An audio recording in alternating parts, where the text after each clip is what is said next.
Olá, sou a professora Cleane e vou lecionar a disciplina de História para o 6º ano do Colégio Emaús.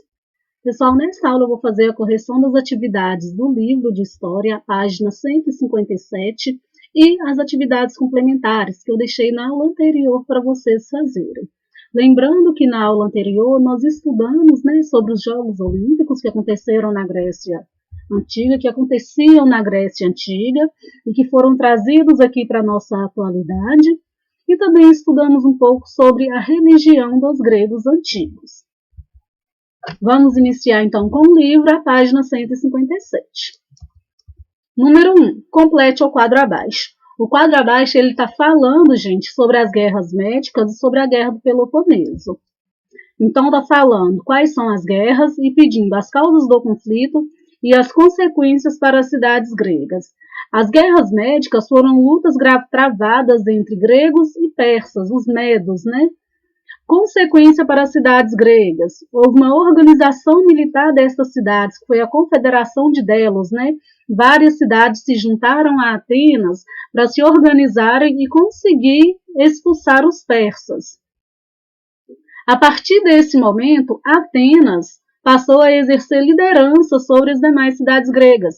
Foi o momento em que Atenas atingiu a sua hegemonia, exercendo influência em várias cidades-estado daquele período. Guerras do Peloponeso foram lutas entre a Liga do Peloponeso, que foi a cidade-estado de Esparta, e a Confederação de Delos, liderada por Atenas. Vamos lembrar aí que Atenas estava crescendo muito, Atenas tinha o melhor desenvolvimento cultural, político, econômico, e estava incomodando Esparta. Então, a cidade militarizada de Esparta resolveu se juntar a outras cidades-estado para contestar a hegemonia de Atenas. Então, nas guerras do Peloponeso, vai haver o enfraquecimento das cidades gregas e vai possibilitar a invasão pelos macedônios do norte da Península Balcânica. E também, gente, uma consequência grave da Guerra do Peloponeso foi a destruição da democracia ateniense. Vamos lembrar que foi instaurada uma democracia ateniense de forma que os cidadãos, que a população participavam da tomada de decisões. Ao fim das guerras do Peloponeso, vai se instalar uma forma de governo aristocrático. Número 2. Após as guerras médicas e do Peloponeso, a Grécia ela foi invadida por povos do norte da Península Balcânica. Quem eram esses povos e quem os comandavam? Eram os macedônios, que estavam sob o comando de Felipe II e depois ficaram sob o comando de Alexandre o Grande. Número 3. Compare a religião dos gregos com a dos antigos egípcios, apontando uma semelhança e uma diferença entre elas. Uma das semelhanças mais marcantes, pessoal, que tem da religião dos gregos e dos antigos egípcios é a forma dos deuses, Dos antigos egípcios era meio homem, meio animal. Dos gregos, os deuses têm características humanas. A semelhança é que tanto os egípcios quanto os gregos eram politeístas, acreditavam em vários deuses.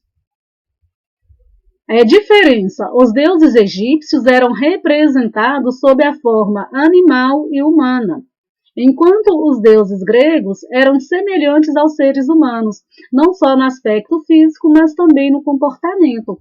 Vamos lembrar que o que diferenciava os deuses gregos da população comum era a imortalidade deles, Número 4. Qual é a principal diferença entre o pensamento de Aristóteles e o de Platão? Foram importantes filósofos, gente, da Grécia Antiga. Lembrando que Platão ele foi discípulo de Sócrates e Aristóteles foi discípulo de Platão. Platão se interessava pelo mundo das ideias, pelo imaterial, enquanto Aristóteles se interessava pelo mundo material. Aristóteles trabalhou mais na ideia da lógica, 5. Com relação à cultura helenística, responda. Letra A. Cite 3 características das obras de arte helenísticas: realismo, expressão da violência e da dor, luxo e grandiosidade. Letra B. Qual foi a novidade trazida pelo helenismo para a vida política na Grécia Antiga? Explique-a. O despotismo, ou seja, a autoridade inquestionável de um governante. Letra número 6.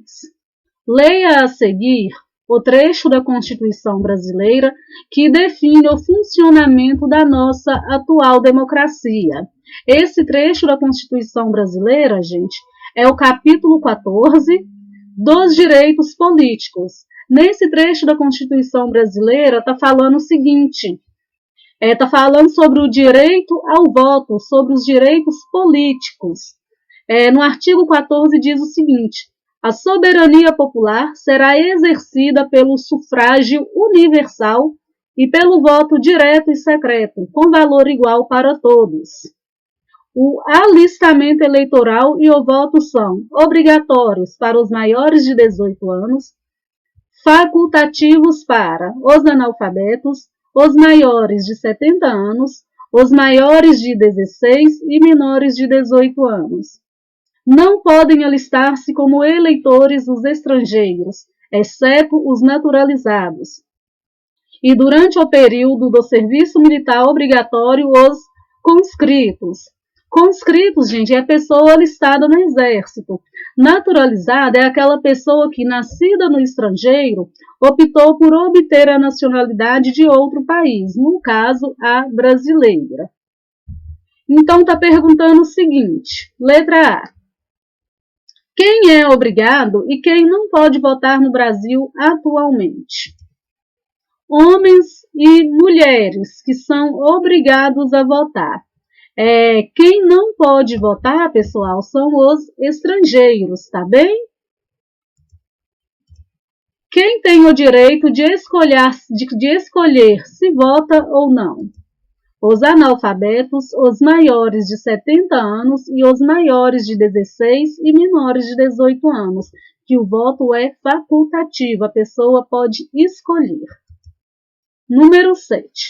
Com base nas respostas da questão 6, compare a democracia brasileira atual com a ateniense do período clássico, apontando semelhanças e diferenças. Bom, no Brasil atual, somente os nascidos no país podem votar, estando excluídos os estrangeiros, assim como ocorria na Atenas clássica.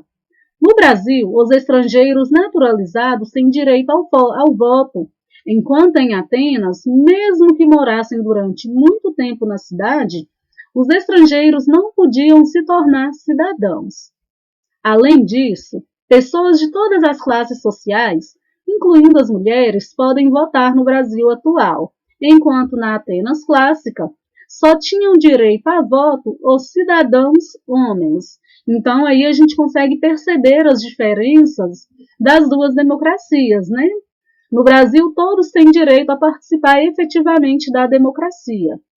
Na Atenas clássica, nem todos tinham o direito em participar efetivamente da democracia, né? Número 8. Cite uma medida que, em sua opinião, pode ajudar a aperfeiçoar a democracia no Brasil. É na opinião de vocês, tá bem, gente? De acordo com o que vocês entenderam por democracia. Lembrando que democracia é a participação efetiva cidadã nas tomadas de decisões políticas, é a participação nas decisões, né, da população.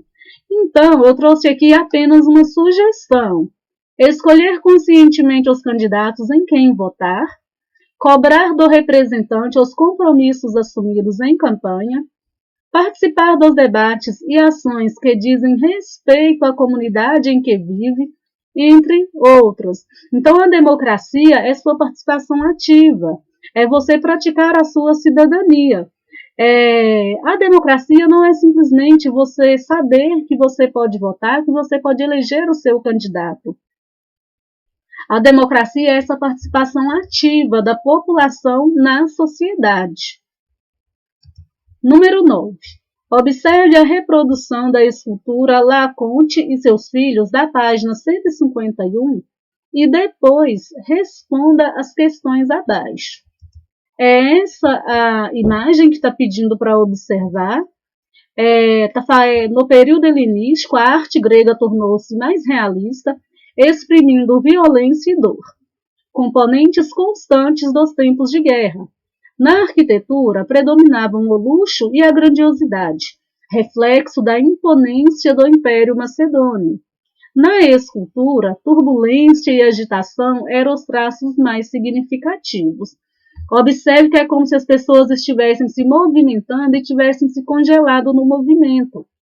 Então, essas representações representam harmonia, equilíbrio, e o movimento também traz uma representação mais realista, né?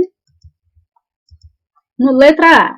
Qual é a expressão das figuras representadas e por que tem essa expressão? A expressão das figuras é de sofrimento, porque estão tentando se livrar de uma cobra. Letra B. Há preocupação do artista em retratar as formas, proporções, expressões e etc. dos personagens como aparecem na realidade. Dê exemplos. Sim. Os detalhes da imagem, contorno dos músculos, desenho dos dedos, dos pés e das mãos e o tecido, né? As expressões dos personagens, a disposição dos corpos que sugerem movimento, como se a imagem fosse um instante congelado do movimento. Bom, agora nós vamos fazer as atividades complementares. Para fazer do 1 ao 4, era preciso ter lido esse texto. É a história mitológica de Midas, do rei Midas, que teve um pedido atendido, né, por Dionísio, e que tudo que Midas tocava virava ouro. Então ele se arrependeu desse desejo, deste pedido, e pediu ao deus Dionísio para reverter esse pedido, para reverter essa situação.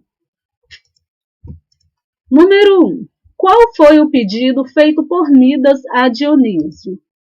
O rei Midas pediu que tudo que ele tocasse se transformasse em ouro, mas ele não pensou, né, que quando ele fosse comer, quando ele fosse tomar água, né, ele ia tocar e ia transformar em ouro. E ele não ia conseguir comer nem tomar água, ele não ia conseguir fazer mais nada. Número 2. Explique a frase do texto. Tornara-se tão rico e ao mesmo tempo tão pobre. Midas tornou-se riquíssimo, porque passou a possuir uma quantidade imensa de ouro, mas ficou pobre, pois não poderia usufruir de toda essa riqueza, já que estava condenado a morrer de sede e de fome.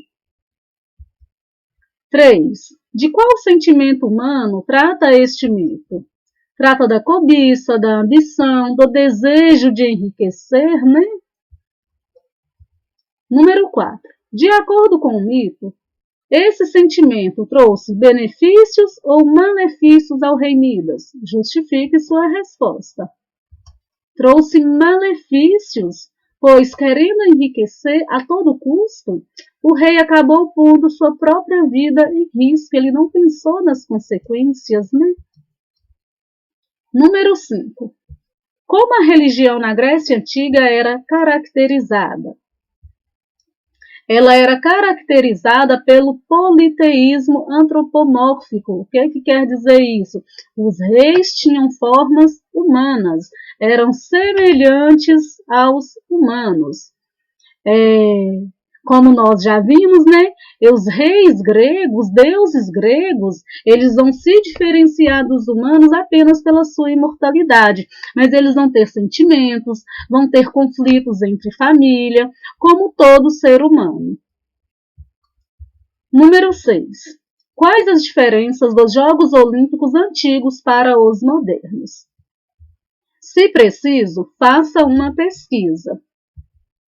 As antigas Olimpíadas ocorriam em Olímpia, na Grécia, mas já as atuais ocorrem em qualquer país do mundo, desde que ele seja escolhido pelo Comitê Olímpico. Então, precisa ser sorteado, ele precisa ser escolhido. Devido ao preconceito, as mulheres não participavam e nem assistiam às Olimpíadas.